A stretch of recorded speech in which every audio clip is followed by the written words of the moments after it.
사도신경으로 신앙 고백드리고 5월 10일 주일 중고등 예배를 시작하겠습니다.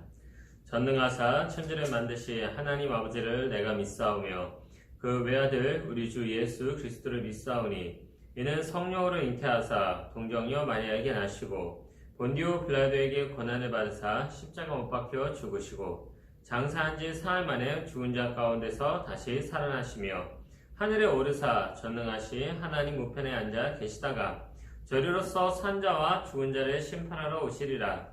성령을 믿사오며 거룩한 공예와 성도가 서로 교통하는 것과 죄를 사하여 주시는 것과 몸이 다시 사는 것과 영원히 사는 것을 믿사옵나이다. 아멘. 찬양은 생략하고 말씀을 같이 보도록 하겠습니다. 오늘 말씀은 예레미야 31장 31절에서부터 34절에 있는 내용입니다.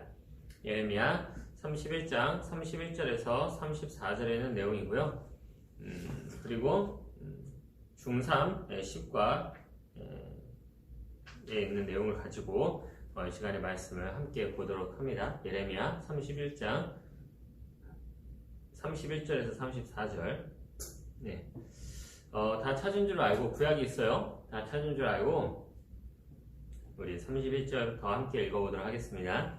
여호와의 말씀이니라. 보라, 날이 이르리니 내가 이스라엘 집과 유다 집에 새 언약을 맺으리라. 이 언약은 내가 그들의 조상들의 손을 잡고 애굽 땅에서 인도하여 내던 날에 맺은 것과 같지 아니할 것은 내가 그들의 남편이 되었어도 그들이 내 언약을 깨뜨렸습니다. 여호와의 말씀이니라. 그러나 그날 후에 내가 이스라엘 집과 맺을 언약은 이러하니 곧 내가 나의 법을 그들의 속에 두며 그들의 마음에 기록하여 나는 그들의 하나님이 되고 그들은 내 백성이 될 것이라. 여호와의 말씀이니라. 그들이 다시는 각기 이웃과 형제를 가리켜 이르기를 너는 여호와를 알라 하지 아니하리니 이는 작은 자로부터 큰 자까지 다 나를 알기 때문이라. 내가 그들의 악행을 사하고 다시는 그 죄를 기억하지 아니하리라. 여호와의 말씀이니라. 아멘. 오늘의 제목은요, 약속을 지키는 하나님, 약속을 지키시는 하나님이라는 주제를 가지고 우리 함께 말씀을 보도록 하겠습니다. 오늘 예레미야 31장에 있는 내용은요, 당시 북이스라엘과 남유다가 이제 서로 갈라지고, 그리고 그 이후에 남유다와 북이스라엘 모두 하나님 앞에 반역을 함으로써 결국에는 북이스라엘은 아말렉에 의해서 남유다는 바벨론에 의해서 이제 멸망을 당하게 됩니다. 근데 이제 나라가 멸망을 당했다고 해서 국민들이 사라지는 건 아니죠. 이제 그 국민들이 포로로 끌려가고 잡혀가면서 각 지역에서 나름대로 이 무리를 이루어서 살아남게 되는데, 이런 걸 가리켜 어려운 표현을 디아스포라라고 이야기를 합니다. 쉽게 말해서 이제 예를 들어서 이제 전쟁에 포로가 된 사람들, 그 사람들이 모여서 뭐 집성촌, 쉽게 말해서 집성촌을 이뤘거나 아니면 이렇게 사람들이 군데 이렇게 모여서 자기네 나름대로의 어떤 마을을 이룬다거나 아니면 도시를 이루는 것, 이런 것들이 이제 디아스포라라고 이렇게 이야기를 해요. 이제 그렇게 살아가다 보니까 이스라엘 사람들은 이제 과연 어떻게 인생을 살아가게 될까요? 그냥 자연스럽게 하나님에 대해서 또 과거의 국가에 대해서 잊어버리게 되겠죠. 처음에는 나라를 빼앗긴 슬픔에 굉장히 비통해하고 어려워하겠지만 또 시간이 지나면은 사람의 마음이라는 게요, 또 그런 포로 생활에 또 그런 어떤 이렇게 잡혀 사는 인생이 점점 사람이 적응을 하게 됩니다. 이 노예라는 것도 마찬가지죠. 노예도 이제 처음에는 반항을 하지만 주인이 계속 1년, 2년, 3년, 4년 이렇게 부리다 보면은 자기 자신이 이제 자연스럽게 노예 근성이 배게 돼 있어요. 사람이라는 게 적응을 이렇게 하게 되거든요. 그런 것처럼 이렇게 지금 이 이스라엘 사람들도 이제 완전 하나님 앞에서 이제 반역을 하고 완전히 깨어지고 바벨론 포로 생활하고 아말렉이 멸망당하고 완전히 다 지금 흩어진 상황에서 이제 그들이 이제 군데군데 모여있는 그런 상황에서 이제 거기서 적응하면서 살아갈 때에 하나님께서 이제 그들을 앞으로 이렇게 하겠다라고 하시면서 우리에게 주신 말씀이기도 합니다. 이 말씀은 이스라엘이 포로기가 끝난 이후에 이렇게 하실 거다라는 말씀이기도 하고요. 동시에 지금 우리에게 하나님께서 내가 너희한테 이렇게 할 거야 라고 약속해 주시는 그런 말씀이기도 합니다. 그 왜 그러냐면은 하나님께서 말씀하시는 건요, 시간과 공간을 초월해서 우리에게 말씀을 하시는 거거든요. 그렇기 때문에 그 말씀 자체가 영원하고 그 말씀 자체가 이제 시간과 공간을 초월해서 어디든지 적용이 가능하기 때문에 예레미야 31장에서 31장 31절부터 34절의 내용은 우리가 지금도 우리에게 충분하게 적용이 될 수 있는 말씀이라고 우리는 충분히 해석할 수 있고 볼 수가 있습니다. 자, 그렇다면 우리가 31절에서부터 한번 그 내용을 한번 살펴볼까요? 자, 31절에 보니까 여호와의 말씀이다. 그러니까 여호와의 말씀이다라고 하는 것은 이 말씀은 여호와께서 직접적으로 예레미야를 통해서 내가 말씀한 거다. 이제 그런 이야기입니다. 보라, 날이 이르니 이제 어떠한 날이 이제 올 거라는 거예요. 그 날이 오면은 내가 이스라엘 집과 유다 집에 새 언약을 맺을 거야. 이제 새 언약을 맺는다라고 하는 건 새로운 약속을 내가 너한테 하겠다라는 거예요. 이 언약은 그럼 어떤 언약이냐? 이 언약은 내가 그들의 조상들의 손을 잡고 애굽 땅에서 인도하 내던 날에 맺은 것과 같지 아니한다라고 해요. 자, 이게 무슨 말인가 싶죠? 32절에 이 언약은 그들의 조상들의 손을 잡고 애굽 땅에서 인도하던 날, 이거를 보려면 어디로 가야 되느냐? 출애굽기로 넘어가야 돼요. 출애굽기에 가서 보면 하나님께서 이스라엘 백성과 언약을 하는 장면이 나옵니다. 이게 어디 있냐? 바로 시내산 언약이에요. 그러니까 애굽 땅에서 거기서 데리고 나와서 하나님께서 시내산 아래에서 하나님과 그 이스라엘 백성들 사이에 언약을 맺습니다. 나는 너희의 하나님이 되고 너희는 내 백성이 될 거야 라고 약속을 해요. 이 날을 이야기를 하는 겁니다. 그래서 당시 이 유대인들에게, 이스라엘 백성들에게 이 얘기를 하면은 바로 떠올리는 거는 시내산 언약을 아마 다 생각을 했을 겁니다. 근데 이 언약하고 이 당시에 시내산 언약, 이 시내산 언약은 이스라엘 사람들에게 되게 중요한 거거든요. 왜냐하면 자신의 정체성이기도 하니까요. 근데 이 날에 맺은 약속, 언약, 같은 말이에요. 약속, 언약. 이 약속과 같지 않은데요. 왜? 내가 그들의 남편이 되었어도 이후에 보니까 그들이 내 언약을 깨트렸음이라 라고 얘기를 하는 거예요. 여기서 되게 재밌는 표현이 나오죠. 내가 그들의 뭐가 되었어도, 남편이 되었어도 그들이 내 언약을 뭐다? 약속을 깨트렸다. 하나님께서 그들과 약속을 한 거는요, 마치 뭐랑 비교를 하시냐면 결혼 서약하고 하나님이 비슷하게 동일시 여겼습니다. 결혼 서약. 이 결혼 서약으로 수많은 많은 약속들이 있어요. 예를 들어서 우리가 뭐 어떤 계약을 한다거나, 뭐 집을 계약을 한다거나, 아니면 우리가 친구들끼리 서로 구두 약속하잖아요. 야, 언제 한번 밥 한번 먹자. 뭐 이런 거 있잖아요. 그렇죠? 이제 뭐 그런 것들, 그런 계약으로 충분히 얘기할 수 있는데, 하나님께서는 그 많고 많은 그런 계약들 중에서 하나님께서는 어떤 계약을 가지고 이야기하시냐? 내가 너의 남편이 되었다. 즉, 결혼 서약을 가지고 얘기를 하셨어요. 그러니까 내가 이스라엘 백성과 맺은 언약은 결혼 서약과 비슷한 거라고 얘기를 하신 거예요. 자, 그럼 하필이면 왜 결혼 서약을 가지고 얘기를 하셨을까? 그거는요, 하나님과 이 결혼 서약의 특성을 보면요. 결혼 서약은 남자와 여자가 서로 만나 서로가 한 몸이 되고 한 부부가 될 것을 사람들 앞에서 선언하는 것이 바로 결혼 서약입니다.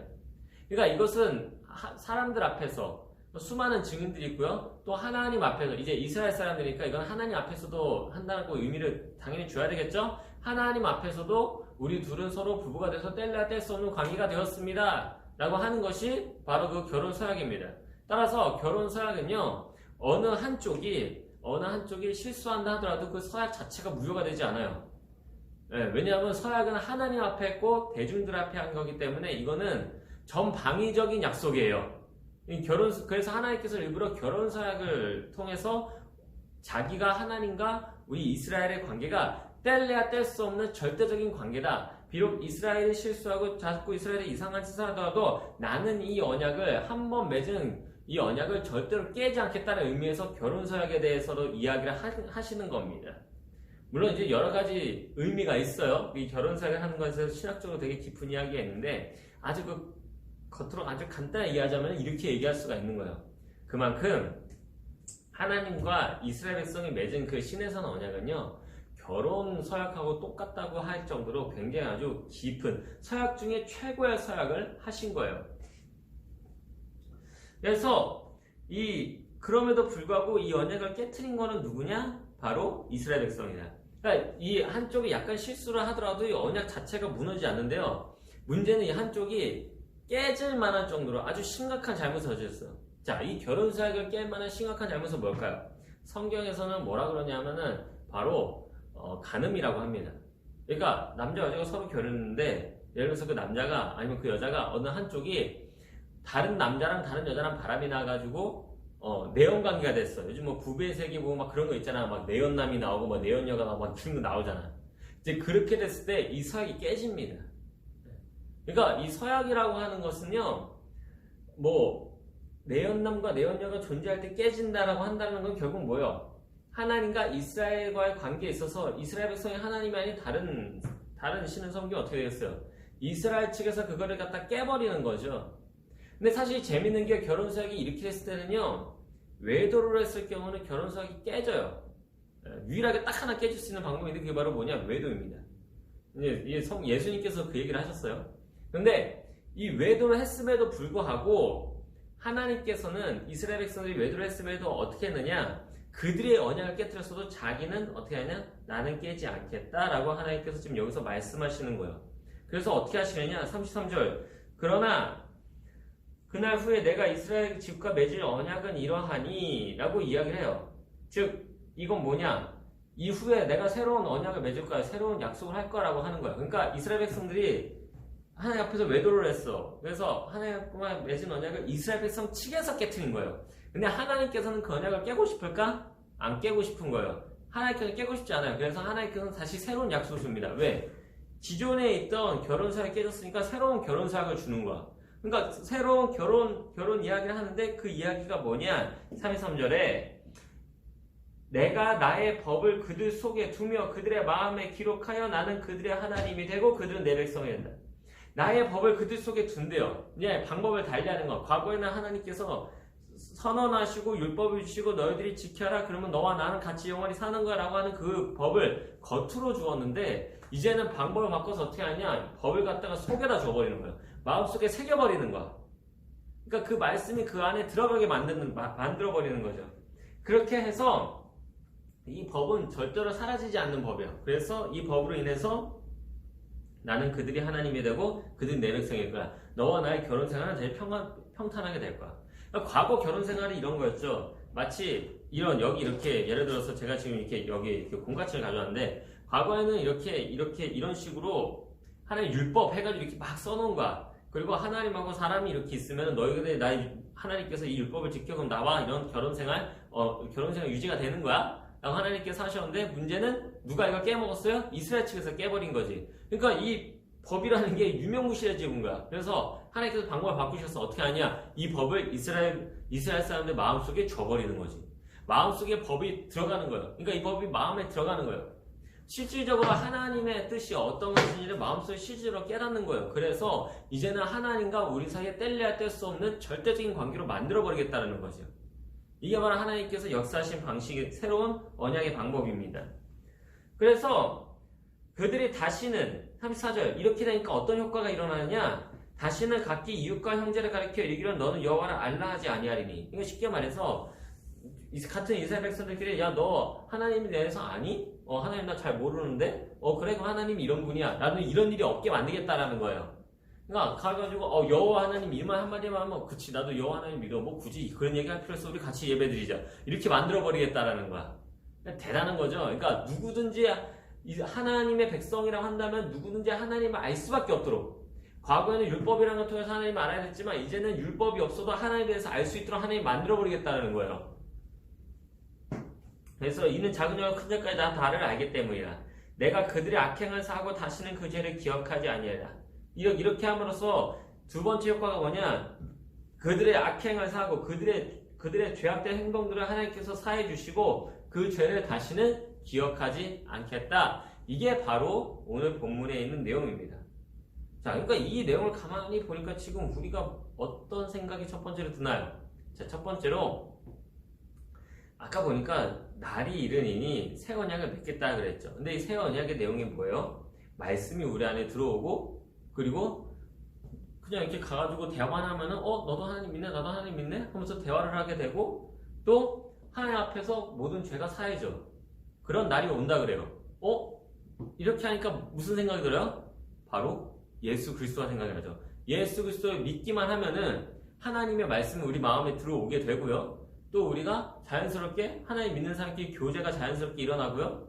또 앉아서 하나님 앞에 기도하고 예배함으로 또 하나님 우리의 죄를 용서해 주세요라고 기도하게 되고 회개하게 되고 그런 시대가 온다라는 거죠. 즉 지금 뭐예요? 예수 그리스도께서 오신 이후에 그 은혜의 시대, 즉 복음의 시대를 지금 이야기를 하고 있는 거예요. 실제로 이렇게 얘기하고 있는 성경 구절이 있습니다. 그게 어디요? 히브리서 8장 8절에서 9절에 있는 내용. 이 앞에 있는 내용을 가지고 히브리서 8장에서 그렇게 이야기를 하고 있습니다. 예수 그리스도를 통해서 새로운 언약이 세워졌고 이제는 그리스도를 믿는 자마다 모두 하나님을 알게 되고 하나님의 법이 그 안에 들어와서 하나님의 법을 실천하게 된다. 이로 인해서 하나님께 우리가 굳이 하나님에 대해서 말을 하지 않아도 우리의 일상과 우리의 삶이 자연스럽게 하나님이 드러나게 될 거다 라고 히브리서 8장 8절에서 9절까지 그렇게 얘기를 하고 있어요. 지금의 시대는 뭐예요? 지금 벌써 이 시대가 왔죠. 와서 지금 우리는 하나님에 대해서 이야기할 수 있는 그런 시대가 되었다는 것입니다. 이런 사실들을 우리가 보면은 우리가 정말로 우리는 너무나 행복하고 좋은 시대를 지금 살아가고 있는 거야. 믿기만 하면은 말씀이 내 안에 들어서 내가 하나님의 백성이 되어버리니까. 자, 그렇다면 우리가 여기서 이제 이런 모든 사실들을 이제 알게 되었다면 여기서 우리가 적용할 수 있는 첫 번째 적용점이 뭘까요? 첫 번째는요, 바로 하나님께서 어떤 분인지를 알 수가 있어요. 뭐냐? 첫째, 약속을 신실하게 지키시는 분이다. 자, 하나님께서 이스라엘 백성들과 약속을 했어요. 너는 나의 신부가 되고 나는 너의 신랑이 되어줄게. 쉽게 말해서 아까 전에 결혼 사역장 남편이라는 표현을 썼으니까요. 그냥 너는 나의 백성이고 나는 너의 하나님이야. 이런 관계야. 근데 인간 측에서, 이스라엘 측에서 하나님을 섬기지 않고 바알을 섬기고 아세라를 섬기고 하면서 외도를 했죠. 영적인 외도를 했어요. 그러면서 관계가 깨져버렸어요. 근데 재밌는 사실은 아까 말했듯이 하나님께서 어떻게 하셨어요? 이스라엘 백성 그냥 두셨어요? 아니죠. 이스라엘 백성들이 물론 하나님 앞에서 범죄했기 때문에 당연히 거기에 합당한 대가를 받아야 됩니다. 근데 그 대가를 받고 나서 하나님께서 그들을 갖다 내버려 두나요? 내버려 두겠다는 건가요? 아니에요. 하나님께서는 그들의 합당한 대가를 받음에도 불구하고 끝까지 남은 자들을 끝까지 남겨주셔서 그들을 통하여 다시 하나님의 나라를 세우겠다는 하나님의 약속이 들어있습니다. 즉, 그 말은 뭐예요? 하나님께서는 신실하게 약속을 지킨다. 이게 하나님의 약속을 지키는 방법입니다. 우리 인생도 똑같겠죠. 우리가 하나님을 믿고 우리가 하나님 안에서 살아가요. 근데 살아가다 보면은 우리가 자칫하게 하나님을 모르고 그냥 하나님을 생각하지 않고 나도 악한 죄를 저지를 때가 있습니다. 그러면 하나님께서는 거기에 대해서 그냥 가만히 있으시느냐? 아니에요. 거기에 대해서 하나님께서 분명 우리에게 경고라는 것을 하십니다. 우리에게 경고를 하세요. 그래서 하나님께서 우리에게 때로는 이제 양심의 찔림을 주시기도 하고요. 또 때로는 삶에서 우리를 치시기도 하고요. 또 여러 가지 방법을 사용하셔서 진짜 사망의 음침한 골짜기까지 떨어지는 경우가 있어요. 자, 그러면 하나님께서 우리를 그럼 갖다 버리신 거냐? 갖다 그냥 확 버려버리고 그냥 우리를 갖다 그냥 던져버린 거냐? 아니에요. 하나님께서는 우리를 갖다 버리고 던진 것이 아니라 하나님께서는 우리를 사랑하셔서 우리를 그런 상황까지 던지시고 나서 거기서도 하나님께서 우리를 지키시고 보호하시면서 우리를 가르치시는 거예요. 이렇게 살아가면 어떻게 되는지 알지? 이렇게 살면 안 돼. 즉 하나님께서 우리를 뭐 하신다? 어떤 걸 하신다? 우리를 때로는 매를 들어서 징계하신다. 이걸 징계한다는 표현을 써요. 징계. 매를 들어서 혼을 내는 거. 그럼 그걸 통해서 하려는 게 뭐겠어요? 다시 여호와께로 돌아오라. 즉 하나님께서 이렇게 돌아오게 만드심으로써 하나님께 내가 너를 구원하겠다. 내가 너를 하나님의 영원한 자녀로 만들겠다 하는 그 약속을 반드시 지키십니다. 그래서 한 번 받은 구원은 취소가 안 된다는 말이 바로 이것 때문에 그래요. 구원 자체는 취소가 될 수 있어요. 근데 하나님께서 신실하기 때문에 구원이 취소가 안 되는 거예요. 이거 되게 어려운 말이에요, 이게. 네, 이거 되게 어려운 말입니다. 구원은 어떻다? 취소가 사실은 가능해요. 우리가 죄 지으면 구원 취소돼요. 근데 하나님께서는요, 우리가 죄를 지음에도 불구하고 하나님이 신실하시고 성령께서 우리 안에 거하시기 때문에 한 번 받은 구원이 하나님에 의해서 취소가 안 되는 거예요. 그래서 그 구원이 계속 지속적인 겁니다. 네. 이거예요. 그래서 우리가 우리가 구원을 위해서 어떤 능력이 있다는 것이 아니라 하나님이 우리를 위해서 구원에 대한 능력이시기 때문에 우리가 하나님을 믿으면서 하루하루를 살아갈 수 있다는 것이죠. 그럼 우리가 여기서 두 번째 알 수 있는 사실은 뭐예요? 하나님은 우리에게 하나님의 말씀을 지킬 수 있는 능력을 더하여 주신다. 여기 보니까 33절에 그러나 그들의 마음에 이제 그러나 그날 후에 내가 이스라엘 집과 맺을 언약은 이러하니 뭐라 그래요? 곧 내가 나의 법을 그들 속에 두며 그들의 마음에 기록하여. 그러니까 과거에는 율법이라는 게 겉에 있었어요. 말 그대로 10계명이었고 그냥 말 그대로 토라, 창세기, 출애굽기, 레위기, 민수기, 신명기 이런 내용들이었어요. 근데 이제는 거기서 이제 벗어나서 완전히 거기서 이제 완전히 이렇게 저기 벗어나는 거예요. 그런 개념에서 확 이렇게 벗어나서 이제는 어떤 개념으로 들어가느냐? 자연스럽게 이제는 바로 하나님께서 그 말씀을 우리에게 마음에 집어넣으사 이제는 그 말씀대로 우리가 살아갈 수밖에 없도록 하나님이 역사하시고 만드셨다는 것이죠. 자, 이런 거하고 똑같습니다. 자, 우리가 공부를 하는 걸 하잖아요. 공부를 하면은 우리가 공부를 언제 사용하나요? 열심히 공부하면.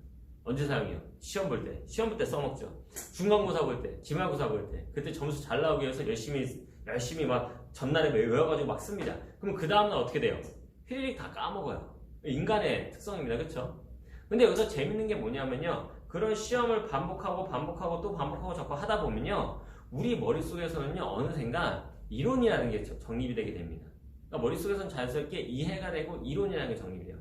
즉 과거에는 그냥 단순히 외울 거리였는데 이제 어느 순간 보니까 그게 나에게 있어서는 자연스럽게 되는 거야.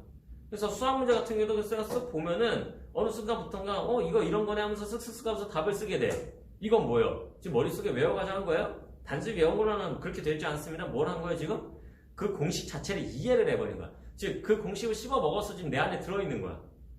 근데 그렇기 때문에 이제 어떻게 됩니까? 이제는 그런 비슷한 문제들을 발견하게 됐을 때 우리는 그 문제들을 갖다가 자연스럽게 응용해가지고 해결하게 돼요. 이 공식이 내 안에 들어온 거야.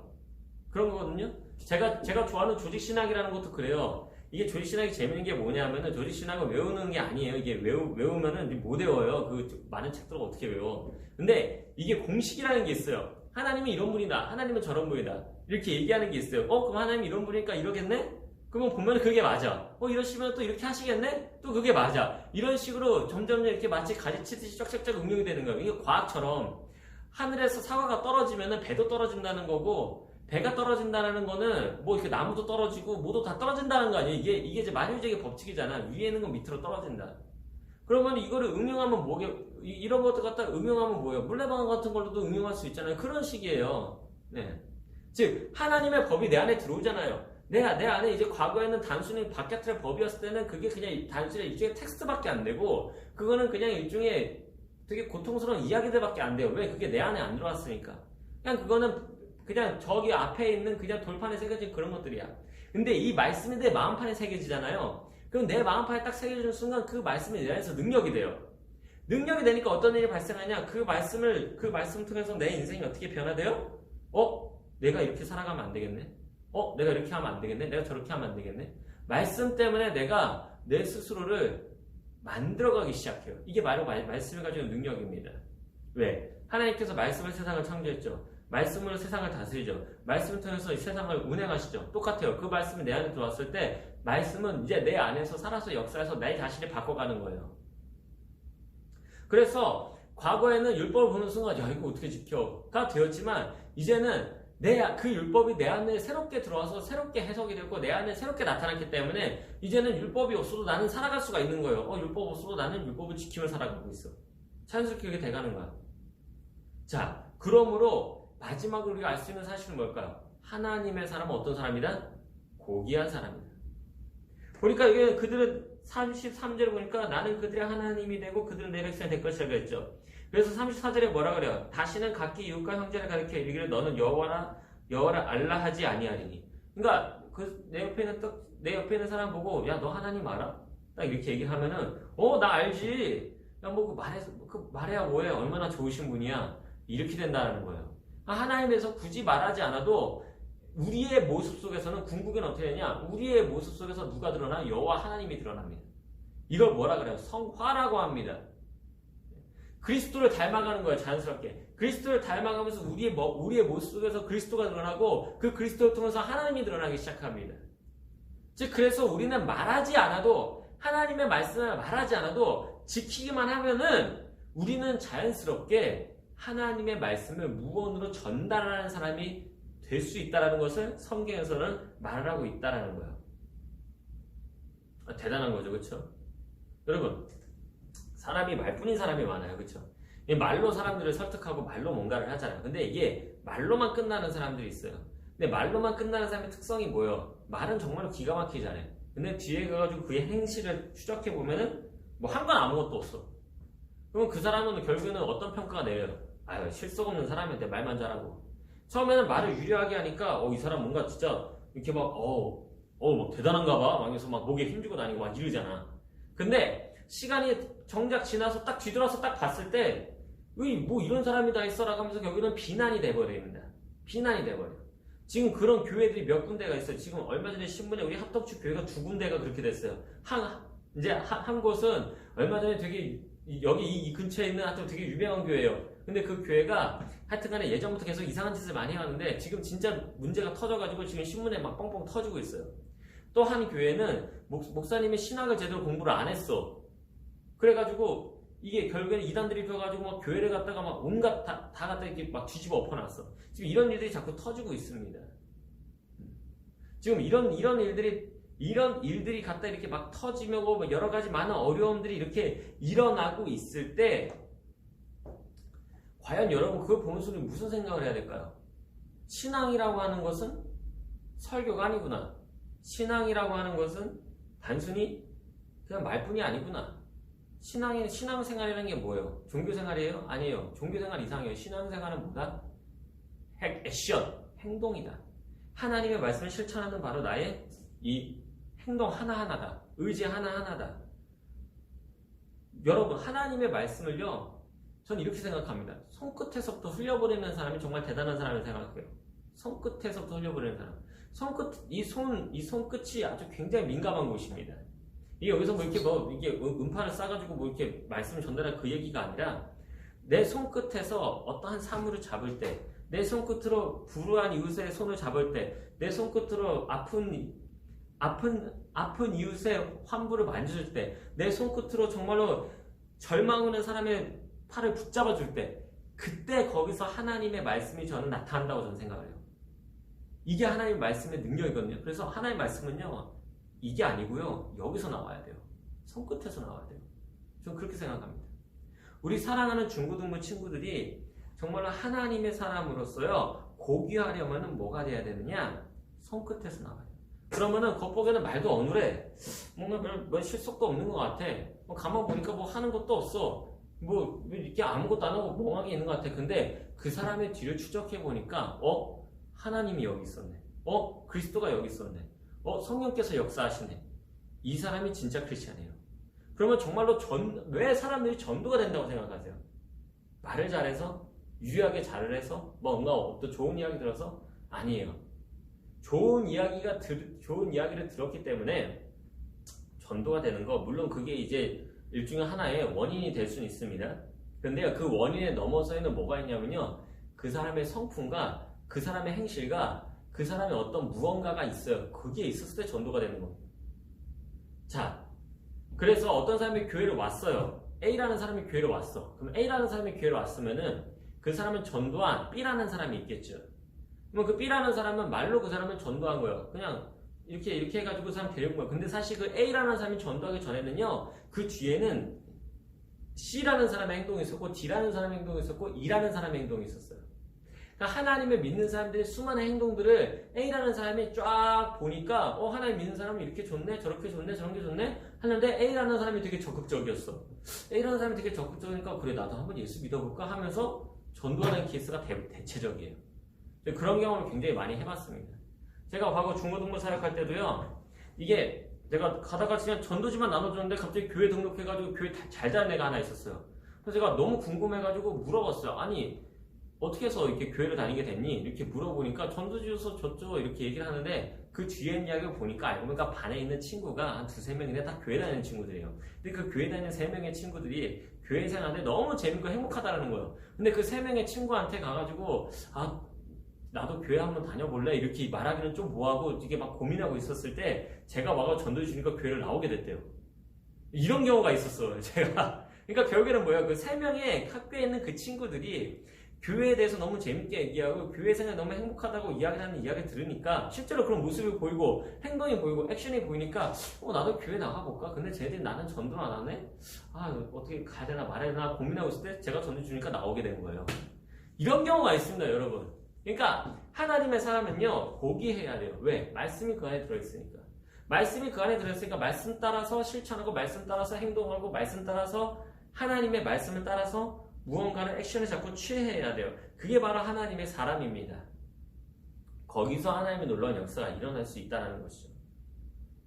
여러분, 우리 사랑하는 중고등부 친구들, 오늘 말씀을 보면서요, 여러분 반드시 기억하세요. 우리 중고등부 친구들, 하나님께서는요 우리 약속을 신실하게 지키시거든요. 그 약속을 신실하게 지킨다는 건 뭐예요? 하나님이 말씀한 대로 이루신다는 거예요. 자, 그렇다면 하나님의 말씀이 우리 안에 들어왔어요. 그러면 그 말씀은 어떻게 될까요? 우리 안에서 하나님의 말씀을 지킬 수 있는 능력이 발생하게 됩니다. 하나님의 말씀을 지킬 수 있는 능력이 발생하게 되면 어떻게 될까? 우리는 하나님의 백성이 되고, 하나님의 백성은 뭐예요? 거룩한 사람이고, 거룩한 사람은 뭐예요? 고귀해집니다. 고귀해져요. 하나님의 백성은 고귀해집니다. 그래서 점점점 그리스도를 닮아가요. 그리스도를 닮아가는 그 모습을 보고 사람들은 굳이 예수 믿고 교회 나오지 않으면 말을 하지 않아도 그 사람의 모습을 보고 예수 그리스도를 보고 그 사람의 모습을 보고 하나님을 보고 그 사람의 모습을 보고 성령을 봅니다. 이게 하나님이 우리를 통해서 일하시는 방식이에요. 그러니까 우리 사랑하는 중고등부 친구들, 약속을 지키시는 하나님의 능력은요, 우리로 하여금 하나님의 약속을 우리가 받게 만들고 하나님께서 우리에게 주신 약속을 우리 스스로도 지키게 만듭니다. 그래서 그 신실하신 하나님을 보면서 우리도 그 하나님을 신실하게 따를 수 있는 그런 사람이 되어야 된다고 저는 분명히 여기서 이야기하고 싶어요. 왜? 하나님이 우리를 버리지 않았으니까. 우리가 하나님을 버려야 될까요? 당연히 아니죠. 그러니까 우리 사랑하는 중고등부 친구들이 오늘 한 가지 미션을 주자면은, 여러분 지난주에도 미션을 줬는데 한 명도 아무튼 자, 제가 미션을 주는데 우리 친구들 한번 이거를 한번 해봤으면 좋겠어요. 우리 친구들 지금까지 약속을 많이 했잖아요. 그 약속들, 특히 우리 중고등부 친구들 사이에서 했던 혹시 약속이 기억이 나나요? 특히 5월 24일에 이제 우리가 다시 예배를 시작을 합니다. 5월 24일날 예배를 시작하는데, 이 5월 24일날 예배를 시작할 때 우리가 어떤 예배를 드리면 좋을까? 어떻게 하나님 앞에 예배를 드리면 좋을까? 그리고 그 예배를 통해서 우리가 어떤 은혜를 받으면 좋을지를 한번 우리 친구들이 간단하게 써봤으면 좋겠어요. 뭐 예를 들어서 이런 거 있잖아요. 나는 5월 24일날 여기 딱 예배에 나와서 나는 찬양을 통해서 한번 은혜를 받고 싶어요. 아니면은 나는 설교를 통해서 뭔가 은혜를 받고 싶어요. 아니면 나는 기도를 한번 했으면 좋겠어요. 아니면은 여기 와가지고 5월 24일 딱 친구들 오면은 내가 정말로 좋아하는 친구에게, 또 되게 서먹한 친구에게 안녕이라고 인사할 수 있었으면 좋겠어요. 뭐 이런 것들 있잖아요. 그쵸? 아니면 내가 그날 와가지고 내가 교회를 이렇게 쭉 돌아보면서 뭐 더러운 거 있으면 내가 한번 치워볼 거예요 하는 그런 여러 가지 그런 것들 있잖아요. 그런 약속을 한번 여러분의 마음속에 한번 해봤으면 좋겠어요. 그리고 그 약속을 저한테 카톡으로 보내주는 친구에게는 역시 제가 소정의 상품 드립니다. 예. 그래서 우리 중고등부 친구들이 한번 5월 24일날 우리가 다시 예배를 드릴 때 나는 이걸 한번 해보고 싶어요 라고 우리 친구들 한번 생각해보고 묵상해보고 한번 이 자리에 와서 정말 5월 24일에 모여서 한번 우리가 약속을 지켜서 이 자리에서 함께 예배드리는 그날이 한번 되어봤으면 좋겠습니다. 그랬을 때 정말로 한번 즐거운 일들이 저는 분명히 있을 거라고 생각을 해요. 그래서 우리 사랑하는 중고등부 친구들 한번 우리 함께 하나님의 말씀을 통해서 우리가 은혜 받고 또 그 은혜를 통해서 함께 서로 나누고 또 5월 14일날 우리 함께 모여서 예배하고 약속을 지키고 나올 수 있는 우리 사랑하는 중고등부 친구들 되기를 진심으로 소망합니다. 네, 주기도문으로 예배 마치겠습니다. 하늘에 계신 우리 아버지여, 이름이 거룩히 여김을 받으시오며 나라의 마으시며 뜻이 하늘에서 이루어진 것 같이 땅에서도 이루어지이다. 오늘날 우리에게 이러한 양식을 주옵시고 우리가 우리에게 죄진 자를 사하여 준 것 같이 우리의 죄를 사하여 주옵시고 우리를 시험에 들게 하지 마옵시고 다만 악에서 구하옵소서. 대개 나라와 권세와 영광이 아버지께 영원히 싸움나이다. 아멘. 자, 사랑하는 중고등부 친구들 5월 24일에 만나요. 안녕.